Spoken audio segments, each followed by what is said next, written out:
is Padma Shri Dr. Shahab Mohammed. Sir is a renowned oral and maxillofacial surgeon who had awarded recently the Padma Shri Award last year for his tireless service. Give him a big hand.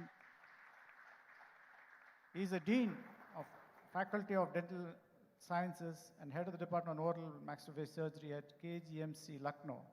He has been awarded MFDS RCS and had many other international fellowships. He has published about 150 scientific papers in various reputed journals, sir. Sir, we are eagerly awaiting for your evaluation, sir. Thank you. A very good morning to all of you, dear chairpersons. I am really grateful to the chairman of organizing committee and the scientific organizing committee, Dr. Fiaz, for giving me opportunity to speak in front of you. I have been allotted a topic for applied anatomy of the mandible for dental implants. As we know that strategic implantology is the base bone guided implantology. We have to make full use of the bone, and our target area is maxilla or the mandible. So I am going to cover the mandible out here. What are the various areas which are resistant to the resorption, which you can make well use of while doing your implantology practice. So I am going to talk about the basic of this mandible.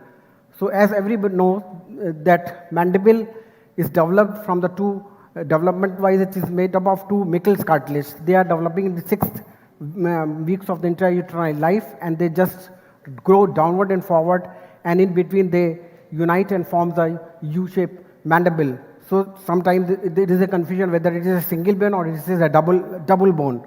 So it is very, very important. Mandible bone is very, very important for the implantologist because it is housing the neurovascular bundle as well as got a lot of processes as well as the foraminers for which you have to take care of. Otherwise, if you are doing the implant and not taking care of the integrity of the mandible, definitely you are going to land up in a problem and your implant is going to be failed.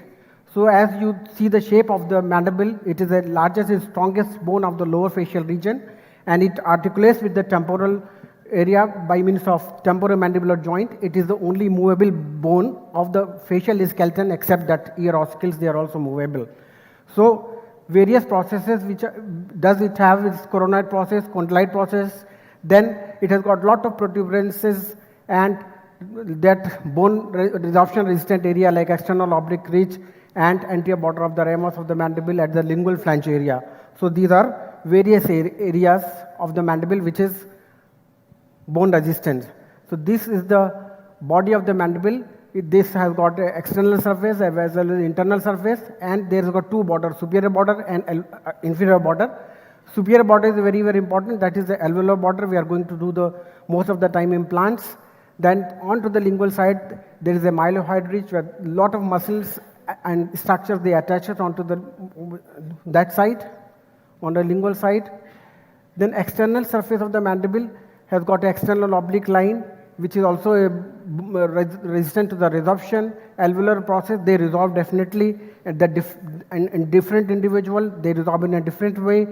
Then mental foramina, these are the weakness. Mental foramina is very, very important to know its location because it is posterior anteriorly, opening is posterior anteriorly.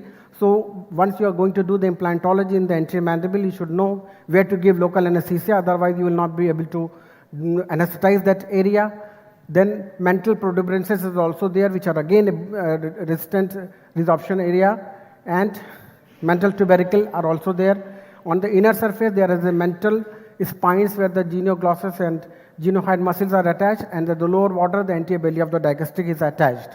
So these are the various structures, and everybody should know about that. Then mandibular foramen is placed onto the lingual side.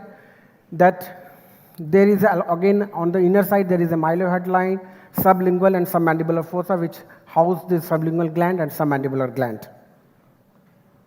So this is very, very important. Mandibular foramen location is very, very important, and it is being found that most of the time mandibular foramen in 75% of the cases is inferior to the occlusal plane, and in 22.5% of the cases it is found at the level, and 2.5%